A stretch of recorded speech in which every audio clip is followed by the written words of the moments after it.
Greetings comic lovers and welcome back to Casually Comics, the channel where we chat all things comics, from reviews of comics new and old to history to anecdotes, really wherever our whims take us. Clayface! Time to get some ladies up in here. It's the fourth Clayface, Sondra Fuller, aka Lady Clay. We now have a Clayface playlist, a Claylist as it were. No shame in the pun game today. The arrival of Lady Clay sees the shortest gap between Clayfaces so far on this Clayface retrospective, with this version showing up in 1987, where we were introduced to Preston in 1978. But the tale of Lady Clay will be slightly different than our previous Clayfaces. It will take a different form rather. And as always, it's going to take us to some interesting places. I am as always excited for topics that no one asked for and are in no way topical. That's how we roll here, most of the time. But before we get started, I'm Sasha, and if you're enjoying this content, you know what to do. Hit that like button, hit the subscribe button. Join us in this comic book journey. Lady Clay comes to us from the Outsiders comic. The Outsiders were a team who first appeared in The Brave and the Bold issue 200 in 1983, created by Mike W. Barr and Jim Aparo, who are also the creators of Sondra Fuller. Now, the Outsiders can be a bit difficult to track just because there's a couple of titles, then some reprints, but for our first Sondra sighting, we need The Outsiders 21 from 1987. Sondra's appearances spans 2 issues, but unlike our past Clayface encounters, she is not the sole focus of these books, or rather not the primary focus. By this point in comic book history, the manner of storytelling has changed. Prior to this, we were having A and B plots, or an A plot with kernels being laid for the next A plot within it. The 80s, especially the late 80s, was moving towards the event-paced style storyline. That's multiple plots happening at the same time, sometimes interconnected, sometimes not. They'll all meet at some point, most likely, unless some get dropped. Blink and you'll miss it. That was a snap. Snap and you'll miss it. It's getting a bit more difficult to just jump in midstream. Not impossible, but a bit more effort. Especially in a pre-digital and internet rampant society where now you just need to go and check a wiki and try and figure it out. Before, have to go track down the issues and talk to people. They both have their pros and their cons. Our cover is pretty cool and has some important clues in it. The Outsiders are in various stages of collapse as the eyes of Looker, yes, that's her superhero name, pierce them, eyes wide, but there are hints that something isn't right. The snake-like symbol in the center of her forehead, that those who've been following DC lore will know is the symbol of Cobra. The yellow eyes off to the side. There are hints at the swap we're going to be privy to inside. Also, Geoforce is stepping on Katana's sword. She's not going to like that. The look of death. The teaser page reveals that they're going up against Cobra, that's Cobra with a K, and shows Lady Clay in amidst the rest of Cobra's elite strike force. Batman looks so annoyed here, like, oh, Cobra with a K, I have things to do in Gotham. So this story has many plots. There's gonna be a lot of recapping in this to catch you up. The story has notes within it too, because it knows there's a lot going on, but we can do it. I believe in us. Okay, let's do it. Rex Mason, Metamorpho, is looking to have his condition reversed so him and his partner Sapphire can have kids, but she's being watched by a Cobra spy, Java, who wants to stop this because he's under mistaken soap opera logic that with Rex unable to give her children, she'll be in the market for a revived caveman. He is a revived caveman. Cobra is in his floating base reenacting Star Wars Return of the Jedi with Slave Leia impersonator on his lap or at his side, just around him. Okay, cool. Cutting to more people. Looker, Emily Briggs, now calling herself Leah, is at this point a recent character who debuted in Batman and The Outsiders number 25 in 1985. Her marriage is on the rocks since her powers were awakened and she became less mousy and more pa-pom in your face traditional attractive, and loving it. Her personality has shifted and her husband isn't sure if he's there for it. She's moping about this in this issue because she loves and misses him and doesn't understand why he doesn't love the new her as much as she does. This is interrupted when he suddenly appears at the door. Only it's not him, but the female Clayface disguised as him. As far as you're concerned, my name's Clayface, darling. She knocks her out and assumes Looker's form. Then she sets off to infiltrate the Outsiders. This Clayface can not only manipulate her form, but also absorb the powers of the person who she is impersonating. At least she does this with Looker. But in her 10-year pre-New 52, we pretty much only see her as Looker for the most part when she's trying on other forms. I mean, she's Batman for a bit later on in the Mudpack. You do see some other forms, but it's not an ability that's explored to its fullest potential. Looker, you become a superhero and that is the code name. You can call yourself anything. And I guess they put you on the spot and you gotta call yourself something. Her outfit fascinates me. The one sleeve, the one pant leg, the bow, the half cape, the chain. It's a bold look, that's for sure. Some of you who watch many adaptations may recall this character from Black Lightning, where they share a name and a power set, sort of. I don't know why they gave that character on that show that name, because the twain do not really meet. in terms of anything else. So Lady Clay sets out to infiltrate the Outsiders as mentioned, and she's going to use Leah's telepathic abilities to her advantage. Only she hasn't fully mastered them, and so she makes some pretty obvious mistakes, especially to Batman, who she makes one mistake in front of him, he's like, that's not her. So she is outed very quickly at a meeting, and she's asked a question that she does not answer correctly. And so the fight is on. Gross, looks like she's made of clay. A new Clayface, good lord. Not again, thinks Batman. I can only turn so many of them into cups, thinks Batman. Alfred doesn't have any more room in the hutch, says Batman. So Lady Clayface is captured and interrogated by the real Looker, and they learn she was sent by Cobra, who also gave her powers. But she was just a distraction. It's Cobra time. Post this point, Lady Clay only features in the plot a little bit. She breaks out of where she's being held and goes to join the final battle in the next issue. Here she has a confrontation with Looker away from the others. Hey look, she's turning into a snake. Silver Age Hagen flashbacks. Leah manages to disorient her and she briefly turns back into her original form. Good lord. Surprised? That's why I joined Cobra. He gave me any face in the world in the mirror except my own.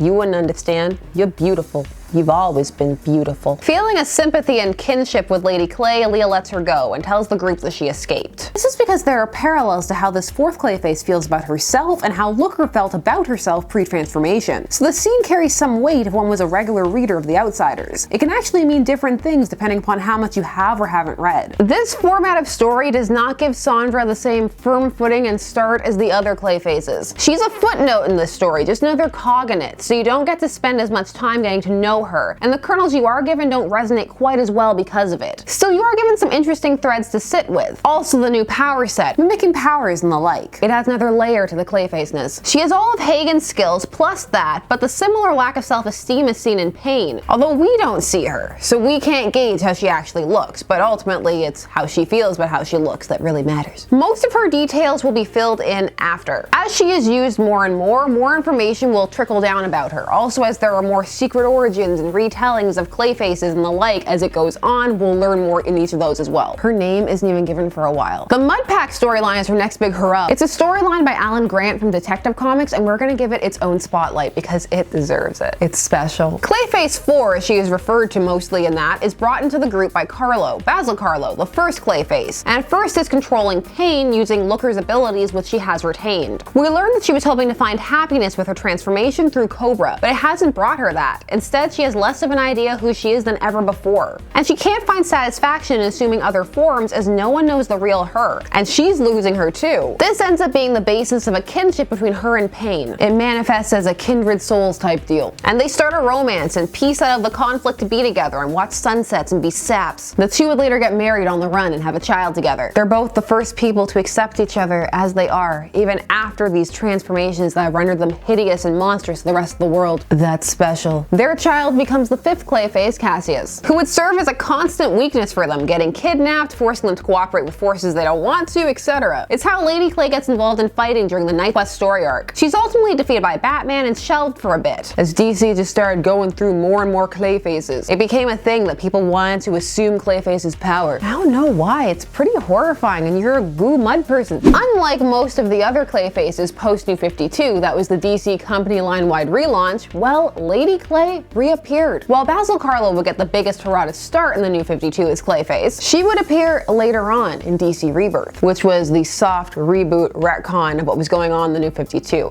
All of this before the Omniverse, where everything matters / nothing does. It really depends how you look at it. She would pop up first as a photo in Batgirl number 8 in 2017. Look, there she is in the back. This is the Batgirl of Burnside era of the character. She would also feature in the much delayed Doomsday Clock. There she would state that Cobra didn't give her powers, as her origin was largely the same as pre-reboots, but instead that the government was conspiring to create superpowered metahumans. As a result, she adds fuel to the Superman hypothesis, a theory that in that universe the government was creating superheroes and supervillains for reasons. Sure, there's many a YouTube channel about that in that universe. However, her next big sighting would be in Gotham City Monsters, which was a 6-issue miniseries that ran from late 2019 through early 2020. It was a cap-off / tie-in of sorts to Event Leviathan. It involved Frankenstein assembling a team of monsters to take down his former mentor Melmoth, who wants to destroy the multiverse. Well, he should have just waited a few months, because then DC did it for him. Here, Lady Clay gets several sections dedicated to her mental state. She retains the angel-like design she sported since Mudpack, where she was redesigned after looking very much like the second cheetah in her first Outsiders appearances, though that design would also recur. Here the threads laid out of Sondra seeking to find herself are expanded upon,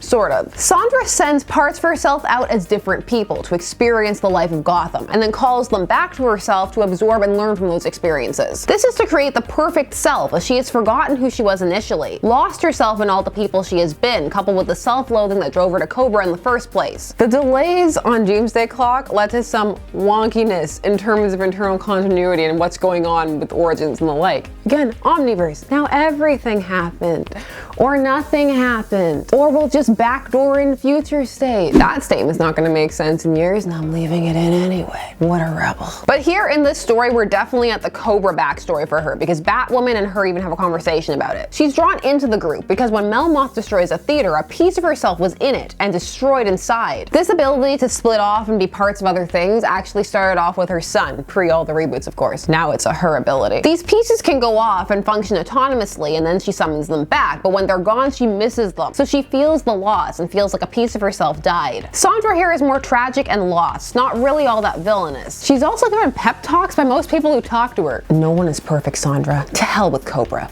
Take it from someone wearing a symbol that has some history in this town. The only expectations that matter are your own. That's nice. I think you have a way different situation than Lady Clay though. That statement applies far better to her than to yourself. I mean, what are the symbols expectations that you wear? That you protect the people of Gotham and do it well? Do you not share that or want to share? Don't make me go down this rabbit hole. Sondra also gets told to believe in herself by Red Phantom, who if you've never heard of, don't worry, because his first appearance was in this miniseries. I don't care about this, Cobra. Your clay allows you to be anything, Sondra. It's an opportunity. How will you use it to better yourself? By your own words, you've spent your freedom hunting perfection, but no one else can measure that. Only you. Man, I want to join the Monster Squad. Everybody gives you character-affirming pep talks. Lady Clay in this series displays her powers, gains self-confidence thanks to people telling her only she can determine what perfection is for herself, and becomes besties with Red Phantom, who she takes a piece of brick from the theater he is magically bound to into herself, so they can travel together, because they've defeated Melmoth. Huzzah! This Rebirth version of Lady Clay does have promise. The idea of losing oneself in the quest for perfection, having to find it for oneself when you can be anyone, is an interesting one. Unfortunately, there's not really a lot of room to develop it. So you're told most things about Sondra rather quickly, and you don't get to see a lot of her pathos. So it comes across as clunkier than it needs to. Everything here moves at a breakneck pace. It's fun, action-packed, and had character moments, but they are not the focus. But it's not really that different from Lady Clay's entire existence. Lots of ideas with potential, but very little room to breathe, jammed into stories where a lot more is going on. It is interesting to examine the differences and connections made in Mudpack and Gotham City Monsters. In Mudpack, people had wanted to see all of these Clayfaces together. It was none of their first appearances, and there was a recap as to who was who. There were base similarities between Preston and Sondra that would allow them to have that kind of quick connection. And at that time, it was likely that you would be familiar with both of them. In fairness, the time of this recording is a whole other story. The explanation given for why Batwoman feels for Sondra here is because both are aware of Cobra, and that's it. They don't elaborate on that. It's supposed to be like a